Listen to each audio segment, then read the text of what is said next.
কুল ইন্না সলাতি ওয়া নুসুকি ওয়া মাহইয়ায়া ওয়া মামাতি লিল্লাহি রাব্বিল আলামিন। হে নবী, আপনি বলে দিন, আমার নামাজ, আমার কুরবানি, আমার হায়াত, আমার মৌত লিল্লাহি রাব্বিল আলামিন, একমাত্র আল্লাহ তাআলার জন্য, যিনি হলেন সারা জাহানের প্রতিপালক।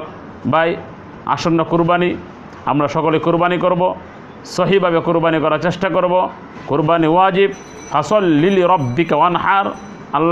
আল্লাহ তাআলা আল্লাহর নবীকে বলেন, হে নবী, আপনি আপনার প্রভুর জন্য নামাজ পড়ুন, কুরবানি করুন।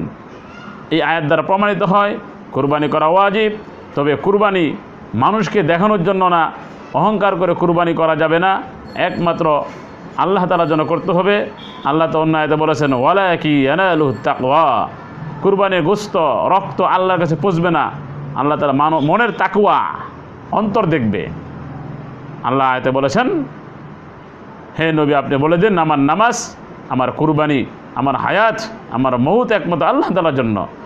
সেজন্য আমি নামাজ পড়ব আল্লাহর জন্য, কুরবানি করব আল্লাহর জন্য, যাকাত দেব আল্লাহর জন্য, আমার হায়াত আল্লাহর জন্য, আমার মৌত আল্লাহর জন্য, আমার দান আল্লাহর জন্য, আমার আমল আল্লাহর জন্য, আমার খেজমত আল্লাহর জন্য। পৃথিবীর অন্য কাউকে দেখানোর জন্য আমল করা যাবে না। যদি আমি আল্লাহর জন্য আমল করতে পারি, আল্লাহকে রাজি খুশি করতে পারি, আল্লাহকে সন্তুষ্টি করতে পারি, তাহলে আল্লাহ পাক রব্বুল আলামিন আমার উপরে রাজি হয়ে, খুশি হয়ে আল্লাহ পাক রব্বুল আলামিন আমাকে জান্নাত দান করবে। সেজন্য আমরা আমল করব, বিশেষ করে কুরবানি একমাত্র আল্লাহ তাআলার জন্য করব, পৃথিবীর কাউকে দেখানোর জন্য না, একমাত্র আল্লাহ তাআলার জন্য। লিল্লাহি রাব্বিল আলামিন, ওই আল্লাহকে দেখানোর জন্য কুরবানি করব। আল্লাহ আমার অন্তর দেখবে, আমার অন্তর ঠিক আছে কিনা, মন পরিষ্কার আছে কিনা সেটা দেখবে। সেজন্য মনকে পরিষ্কার করে খালেস দিলে, খালেস অন্তরে সহিভাবে, সহি তরিকায়, সহি পদ্ধতিতে কুরবানি করতে হবে।